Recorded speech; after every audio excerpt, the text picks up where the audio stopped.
Padre Celestial, al venir a tu casa, nos regocijamos el poder saludar a nuestros hermanos y hermanas,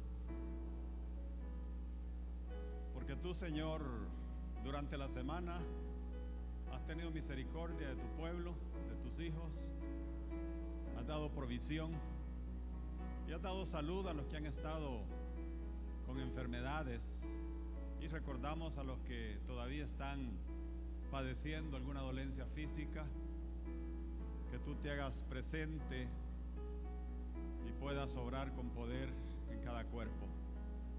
Este día, Señor, queremos que prepares nuestro corazón y nuestra mente para recibir tu palabra, pidiéndote que esta palabra no regrese vacía, sino que haga la obra para la cual tú la envías, por el nombre de Jesús. Amén. Pueden sentarse, hermanos.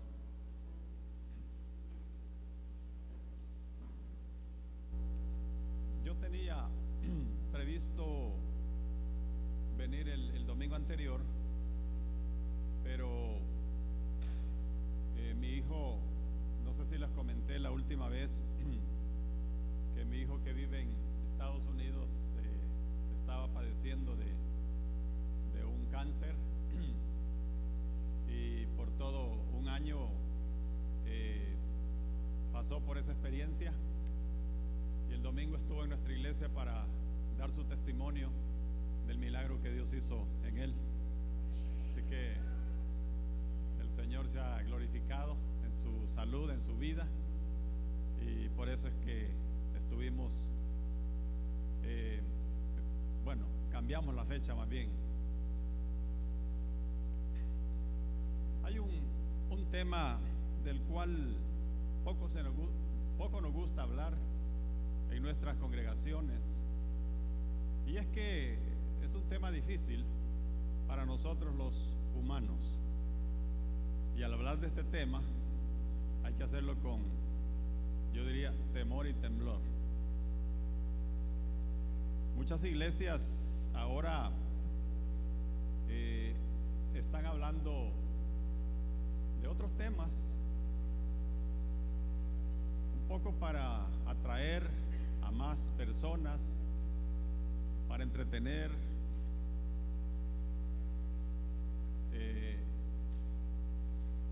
pero este es un tema que es bíblico y que pues es un mandato que el Señor nos ha dejado en su palabra. Por lo tanto, vamos a hablar acerca de él. Allí en Primera de Pedro, capítulo 1, versículos 15 al 19, tenemos ahí la lectura. A ver si lo leemos en coro. Sino como aquel que os llamó es santo, sed también vosotros santos en toda vuestra manera de vivir, porque escrito está: sed santos porque yo soy santo. Si invocáis por Padre a aquel que sin acepción de personas juzga según la obra de cada uno, conducíos en temor todo el tiempo de vuestra peregrinación, sabiendo que fuisteis rescatados de vuestra vana manera de vivir, la cual recibisteis de vuestros padres, no con cosas corruptibles como oro o plata, sino con la sangre preciosa de Cristo, como de un cordero sin mancha y sin contaminación. Amén.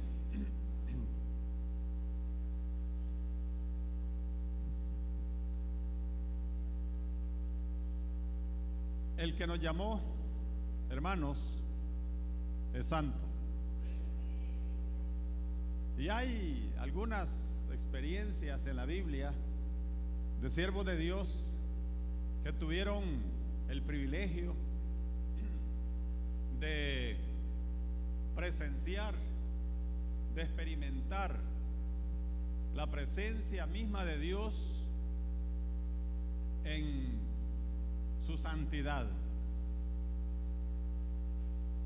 Uno de los casos o de las historias más interesantes es la que nos relata el libro del Éxodo.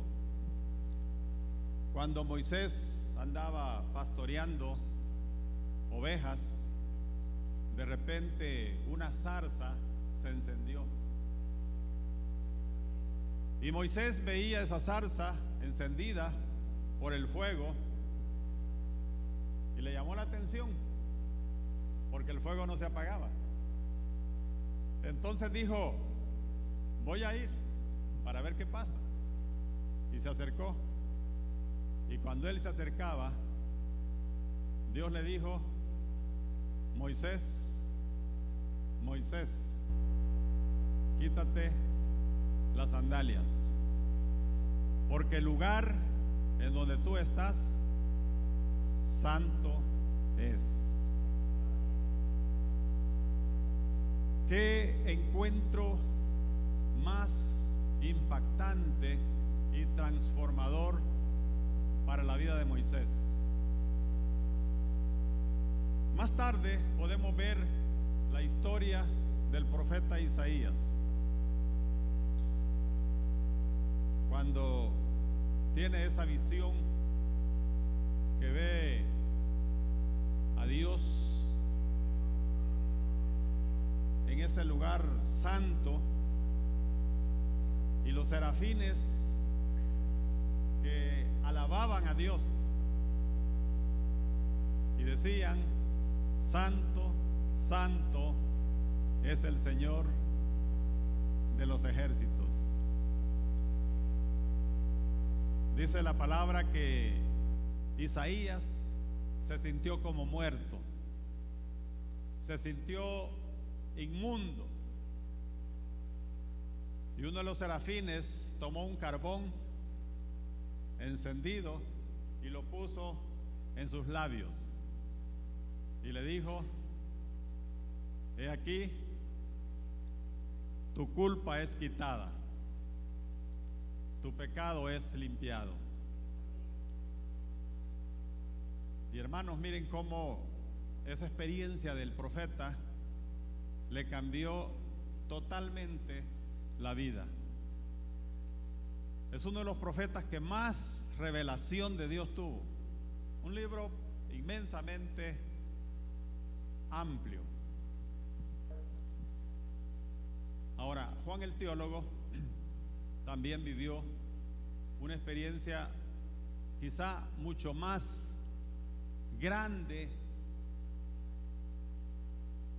porque él no solo contempló a Dios en su majestad, sino que también comenzó a recibir toda esa revelación que le fue dada acerca de los tiempos futuros. Fíjense, hermanos, que ha habido en la historia de la iglesia, ha habido movimientos, y uno de esos movimientos se le llegó a llamar como los ascetistas. Estos líderes entendieron la santidad como aquella práctica espiritual de distanciarse de la ciudad, del pueblo, de la comunidad, el aislarse, el irse al desierto, a vivir en el desierto, para no tener contaminación con el mundo. Así lo entendieron ellos. Y allá hicieron sus pequeñas chozas para vivir totalmente entregados, según ellos, a Dios, en ayuno, en oración, en meditación, para que Dios se revelara a sus vidas. A estos hermanos se les olvidó que Jesús dijo: no quiero que lo saques del mundo, sino que los guardes del mal. Por supuesto que si Dios hubiera querido formar un pueblo aparte del mundo, Él lo habría hecho. Pero es que la santidad tiene que vivirse en medio del pueblo, en medio del mundo. Ahí hay, por ejemplo, algunos de los líderes que impulsaron este movimiento, a los cuales también se les dio el nombre de Padres del Desierto. Es todo un movimiento, ustedes lo pueden encontrar, por ejemplo, en internet. ¿Quiénes eran los padres del desierto? Y allá aparecen algunos nombres: Anastasio, Juan Crisóstomo, Hilarión y Juan Casiano. Más tarde, esto sucedió en el siglo IV, pero más tarde hubo otro movimiento al cual se le llamó los pietistas. ¿Por qué se les llamó los pietistas?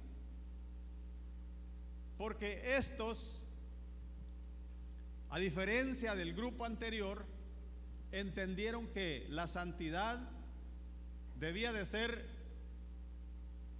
de forma individual. Es decir, que yo debo vivir mi propia santidad. Asistir a la iglesia, leer la Biblia solo, meditar en ella, tener mis propios ayunos y prácticamente encerrarme en mi mundo. Así entendieron ellos la santidad. Pero ¿qué tal, hermanos, la vida de Jesús? ¿Cómo vivió Jesús la santidad? La vivió en relación al mundo, en relación a la gente, en relación al pueblo, estando con ellos, viviendo con ellos, comiendo con ellos, pero evitando contaminarse con todas aquellas prácticas pecaminosas del mundo, para hacer la diferencia. Fíjense que este movimiento pietista nos afectó a las iglesias, todavía nos sigue afectando. Todavía hay creyentes, todavía hay iglesias que le enseñan esto a los miembros. Procuren no juntarse con los que no son creyentes. No vaya a los lugares públicos. No vaya a ver un partido de fútbol. Se va a contaminar. Y hay una serie de reglas que corresponden a este movimiento pietista. Ahora, ¿qué dice el texto? Sed santos porque yo soy santo. Y la palabra santo, ¿qué significa? Separación. Apartarse, no de las personas, sino del pecado. Apartarse de lo malo.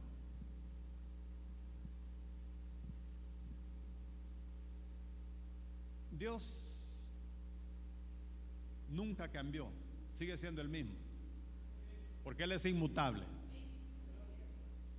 Y Él le exigió a su pueblo Israel que se distinguieran de los otros pueblos, viviendo una vida apartada del mal, apartada del pecado. Y Dios les dijo a los israelitas que fueran santos. Pero el pueblo le falló al Señor. No se pudo mantener en una vida de santidad. Y eso, por supuesto, lo llevó a sufrir todas las consecuencias de las cuales el Señor les había anticipado, que le vendrían si ellos se apartaban de su palabra, si eran desobedientes, si no ponían en práctica lo que Él les había ordenado en su palabra. Nosotros entendemos que al hablar de la santidad podemos fácilmente hacer una división de esta palabra del pasado, presente y futuro.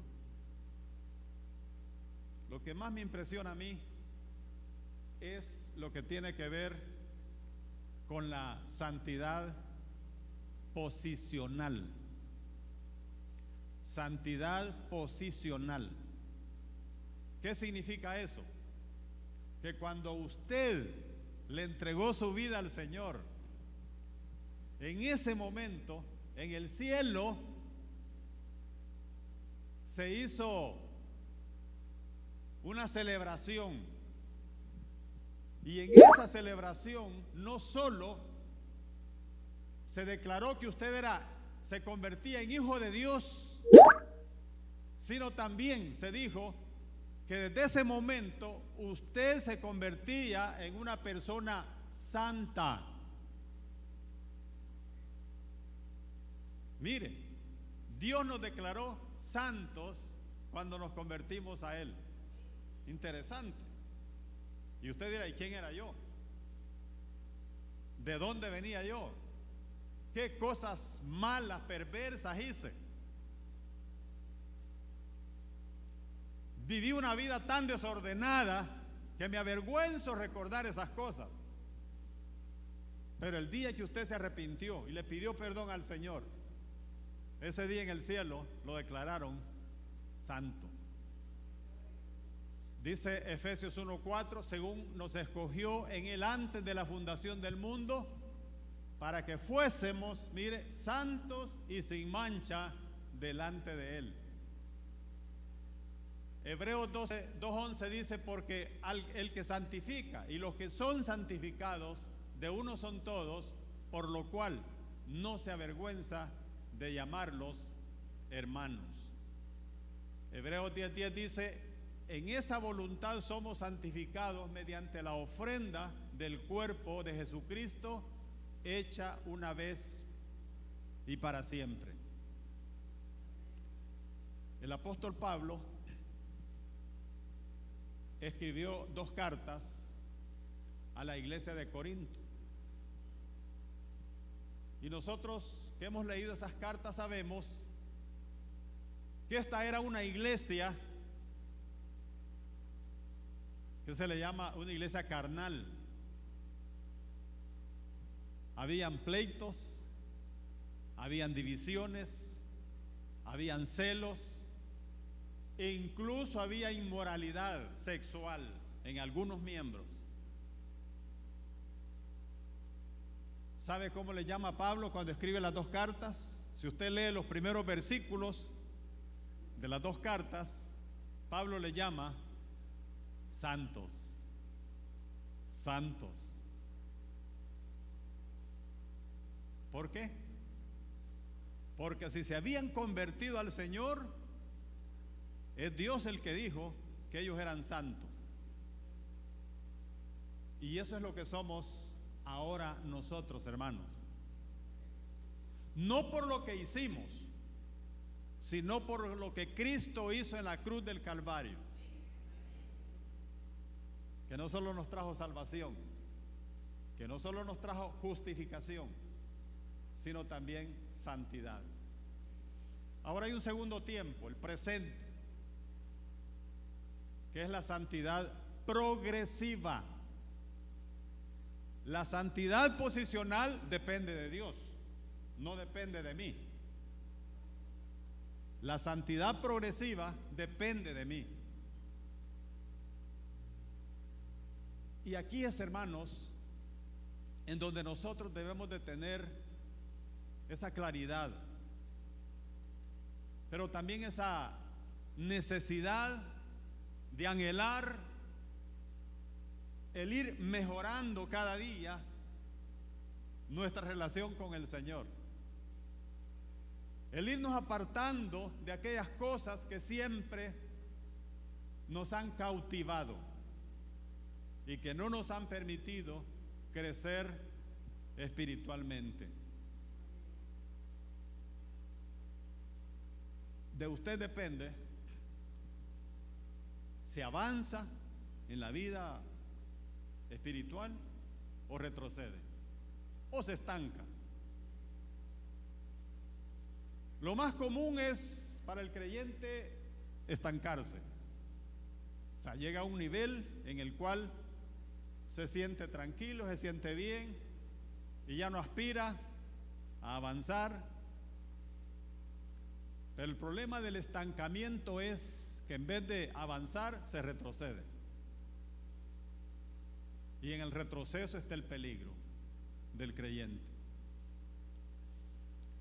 Segunda de Corintios 7:1 dice: así que, amados, puesto que tenemos tales promesas, limpiémonos de toda contaminación de carne y de espíritu, perfeccionando la santidad en el temor de Dios. ¿Quién se debe de limpiar de la contaminación? Es el creyente, es cada creyente. Yo decido si me aparto o sigo practicando aquellas cosas que no son del agrado del Señor y que afectan mi comunión con el Señor. Dice el apóstol Pablo: hablo como humano por vuestra humana debilidad, que así como para iniquidad presentasteis vuestros miembros para servir a la inmundicia y a la iniquidad, así ahora para santificación presentad vuestros miembros para servir a la justicia. El enemigo es astuto y él trabaja a cada creyente desde sus debilidades. Y fíjese lo que dice este texto y piense en su propia vida. Hay creyentes que cuando no conocían al Señor no tenían problemas para derrochar el dinero, no tenían problemas para desvelarse, llegar a las 2 de la mañana a la casa, era algo normal. Y a veces, por estar en actividades, en placeres, digamos del mundo, de la carne, no tenían problemas, se aguantaban hambre. ¿Qué sucede cuando nos convertimos? Hermano, lo invitamos al ayuno. Fíjese que a mí me hace daño aguantar hambre. Vamos a tener vigilia. Les invitamos a todos. Yo tengo problemas para desvelarme, fíjense. Mire, comenzamos a poner excusas. Ahora que somos hijos de Dios. Pero allá no teníamos problema. No teníamos problema. Yo invito a la otra ronda, decían. Yo invito a la otra ronda. Hermanos, recojamos una ofrenda especial. Hay una necesidad grande. Bueno, yo $1 puedo dar. Fíjate que en la iglesia de repente estaban dando centavos, algunos, no sé quién era, pero un hermano, a ver quién sería, daba centavos. Y un día yo dije: hermanos, no sé por qué estamos dando un centavo de ofrenda, pero ni un indigente nos acepta un centavo. ¿Sí? Si usted le da una cora, se la tiran de regreso. Ya no digamos centavos. ¿Qué estamos pensando de Dios, hermanos? Darle pero lo mínimo, lo último, lo lo que me sobra. Dice el apóstol que debemos ahora presentar nuestros miembros para servir a la justicia.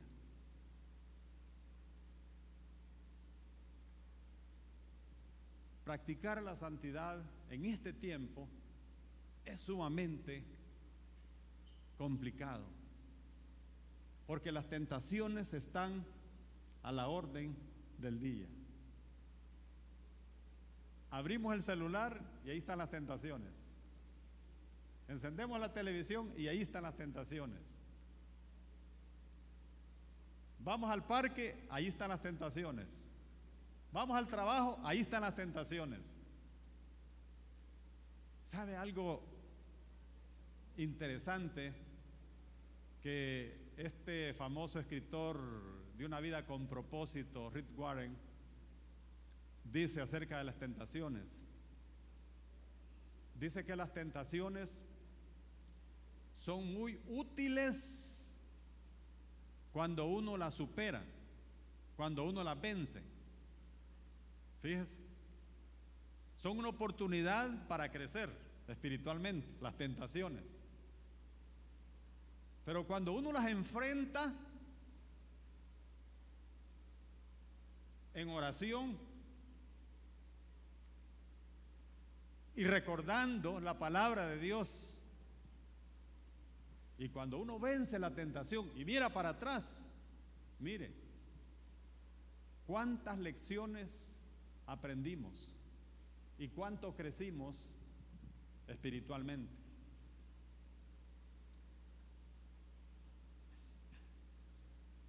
Ahora hay condiciones, hermanos, para poder practicar la santidad progresiva.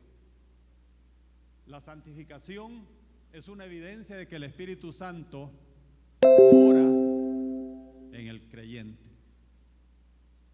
Si usted mira hacia atrás, el día en que se convirtió, cuántos meses, años han pasado, y se compara con el estado en que vive ahora, y usted nota diferencias, dice: sí, yo antes era muy enojado en la casa, le gritaba mucho a mis hijos, a mi esposa, hoy ya no.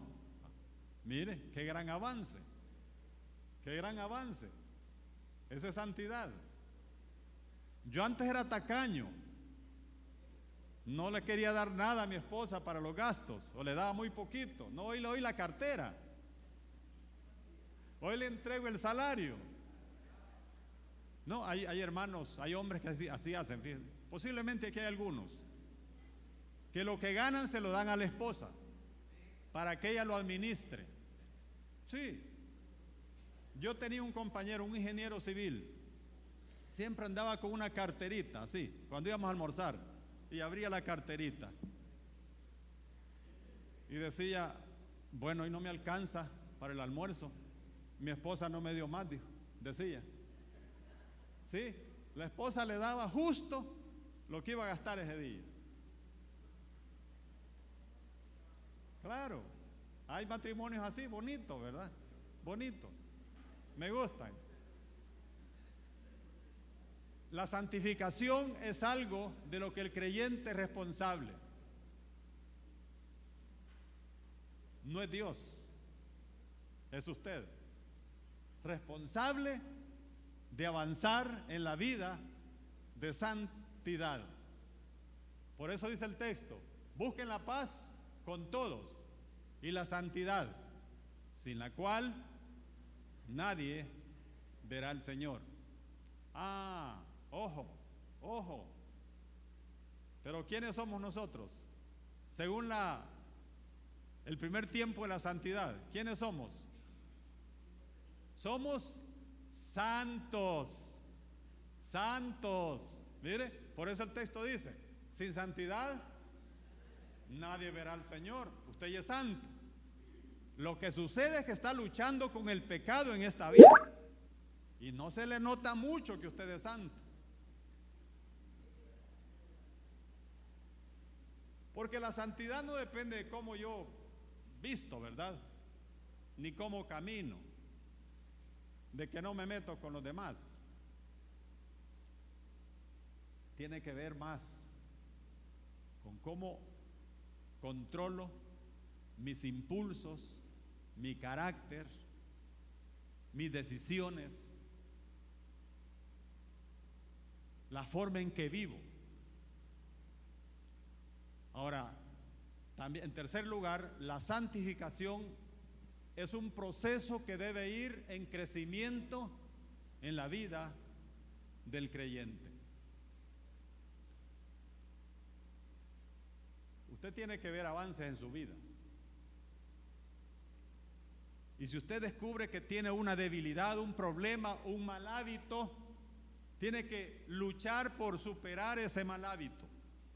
Y cuando lo supera, usted avanzó, creció en santidad. En cuarto lugar, la santificación depende mucho del uso de las escrituras.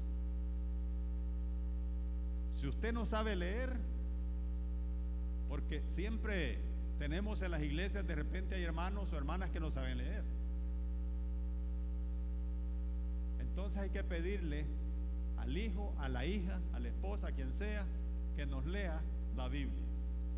Sí, hay que pedírselo. Si usted es un buen lector, practique la lectura de la Biblia. Hágalo continuamente. No se conforme con lo que aquí escuchamos de la palabra de Dios los domingos. Es demasiado poco para toda la semana. No le alcanza. Entonces usted tiene que estarse alimentando continuamente en la lectura de la palabra de Dios. ¿Y por qué? Ahí dice el texto: santifícalos en la verdad, tu palabra es la verdad. Oh, qué interesante. Cada vez que leo la Biblia, el Señor usa esa palabra para santificar mi vida. Tiene gran provecho la lectura de la Biblia. Me beneficio de forma personal. Y en quinto lugar, la santificación nos previene de los conflictos espirituales interiores.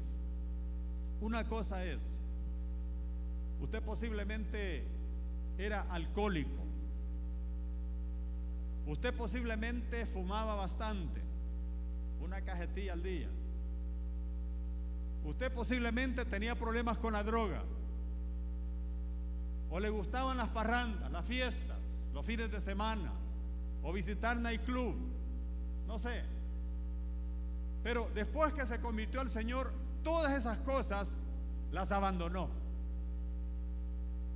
las superó, y usted se siente en victoria. Pero hay otros pecados que se esconden en nuestro interior, en nuestro corazón.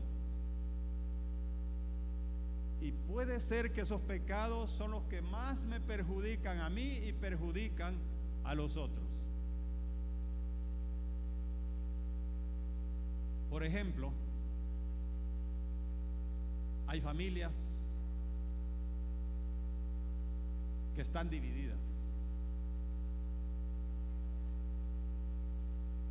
que se han dañado, se han ofendido, pero no quieren reconciliarse. Hay falta de perdón. ¿Sabe dónde está ese problema? En el corazón. Ahí está el problema. Puede ser resentimiento, puede ser amargura, puede ser rencor, puede ser odio. Todo eso se esconde en el corazón. Puede ser avaricia, puede ser celos.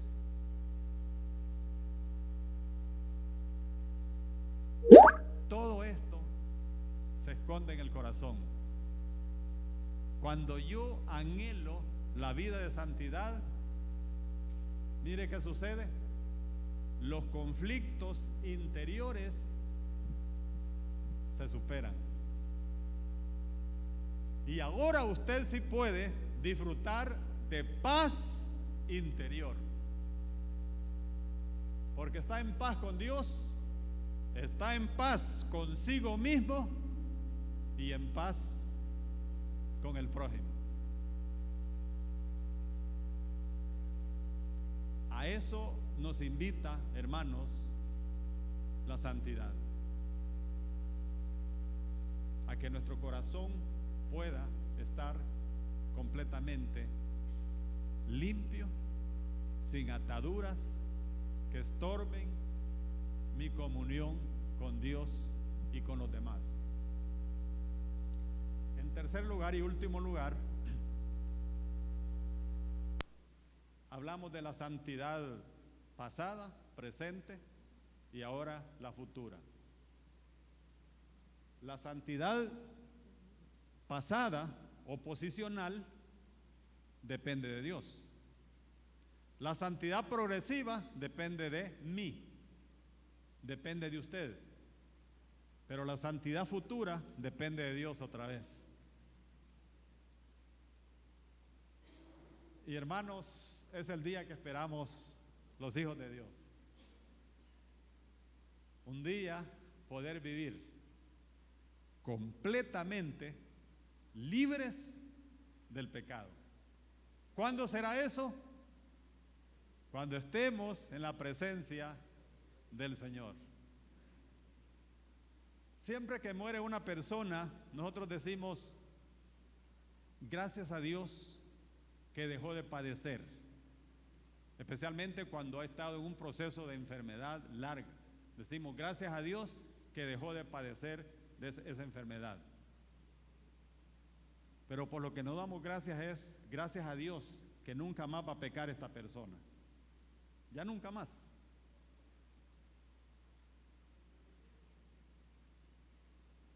Entonces nosotros alcanzaremos lo que Dios siempre soñó con su pueblo, lo que Dios siempre anheló de sus hijos, que fuéramos santos igual que Él. Y allá sí lo lograremos. No solo que no va a haber dolor, no va a haber llanto, no va a haber sufrimiento, no va a haber nada de esto de acá, pero no va a haber pecado. Porque quien impulsa, quien motiva a pecar al creyente es Satanás. Y Satanás, nosotros sabemos que durante el milenio va a estar amarrado, ¿verdad? Va a estar atado. Pero después del milenio será lanzado al lago de fuego y azufre. Y ya nunca más podrá engañar a nadie. Y nosotros allí sí viviremos la felicidad completa con nuestro Salvador. Nunca entrará en ella nada impuro, ni los idólatras, ni los farsantes, sino solo aquellos que tienen su nombre escrito en el libro de la vida, el libro del Cordero. Que lo fortalezca interiormente, dice Pablo, para que cuando nuestro Señor Jesús venga con todos los que han creído en Él, la santidad de ustedes sea intachable delante de nuestro Dios y Padre. ¿Cuántos quieren ser santos completamente? Yo también, Ángel Ojedilla. Cuando yo ya no voy a batallar con esta carne, porque estaré y estaremos con un cuerpo glorificado, igual que los ángeles, igual que el Señor. Fíjense que a finales de los 90, en los Estados Unidos, se puso de moda entre los cristianos llevar un brazalete o llaveros o camisolas, y tenían una inscripción WWJD, que son iniciales de una frase en inglés que significaba: ¿qué haría Jesús? Llegaban a una tienda y tenían esa inscripción aquí, o en el brazalete, y la gente leía y les preguntaba: ¿qué significa eso? ¿Qué haría Jesús? Me parece que fue una campaña de mucho impacto en la sociedad norteamericana, porque eso hizo reflexionar a las personas de que en esta vida estamos tomando decisiones cada día, y que antes de tomar decisiones deberíamos de preguntarnos lo mismo: ¿qué haría Jesús en mi lugar? Por ejemplo, si usted es un esposo o una esposa que está en conflicto, si están en trámites de divorcio, hágase esa pregunta: ¿qué haría Jesús? O usted es una señorita que la está persiguiendo un joven que no es cristiano, le está proponiendo ser su novio, hágase la misma pregunta: ¿qué haría Jesús? Si usted en este momento o en esta semana ha estado enfrentando una tentación, pero así fuerte, hágase la pregunta: ¿qué haría Jesús?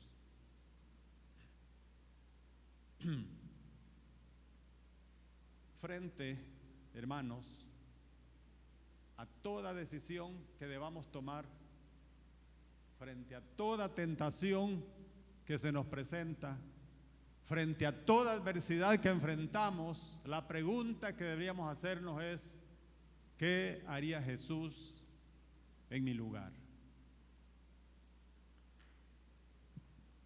Se dice que en una iglesia grande en los Estados Unidos estaban celebrando su culto.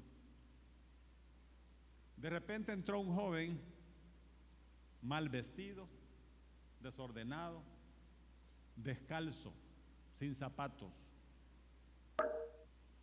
Él era un universitario, pero así como se presentaba él, nadie le podía creer. Entró y comenzó a caminar por el pasillo buscando una silla, y no encontró, y nadie le ofreció el asiento, porque lo veían así de lejos, con desprecio. Caminó, llegó hasta el final, hasta cerca del púlpito, y luego se fue, se sentó allá en el piso, se recostó en la pared, y los hermanos lo veían. De repente un anciano en años, con bastón, que también era uno de los líderes en la iglesia, se vino caminando con su bastón, y todos lo veían. Imaginaban que el anciano venía para sacarlo, para correrlo. Y se vino el anciano, llegó frente al muchacho y se le quedó viendo, y los hermanos veían al anciano, pensaban que ya le iba a soltar un bastonazo, pero el anciano lo que hizo fue sentarse a la par de él, y también se recostó en la pared. Y desde ahí se unió a la adoración. Terminó el tiempo de alabanzas, le pidieron al pastor que pasara a dar su mensaje, y él dijo: hermanos, el mensaje que yo voy a dar esta mañana, ustedes lo van a olvidar pronto, se le va a olvidar, pero algo que ustedes no van a olvidar nunca es la lección de vida que nos ha dado este anciano. Eso les va a quedar para siempre, grabado en su mente y corazón. Y añadió: tengan cuidado cómo vivan ustedes. Ustedes pueden ser la única Biblia que algunas personas jamás leerían. ¿Entienden eso, hermanos? Tengan cuidado cómo vivan. Ustedes pueden ser la única Biblia que las personas jamás leerían. Padre,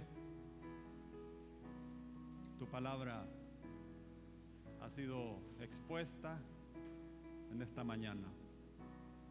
La recibimos, Señor, con humildad y reconocemos que siempre te fallamos. Intentamos caminar en santidad, pero retrocedemos. Esa fue la experiencia de tus siervos en el pasado, pero tú los fortaleciste, les ayudaste, los levantaste, y de esa manera ellos pudieron disfrutar de mejores tiempos en sus vidas, al conocerte más a ti y al renunciar al pecado. Ayúdanos, Señor. Queremos imitarte, queremos parecernos más a ti. Que tu Espíritu Santo nos llene, nos controle, para que de esa manera nosotros seamos personas que los que no te conocen quieran leer en nosotros como una Biblia, por lo que mostramos, por lo que somos. Te alabamos, Señor, por el nombre de Jesús. Amén. Que el Señor les bendiga, hermanos. Damos gracias a Dios por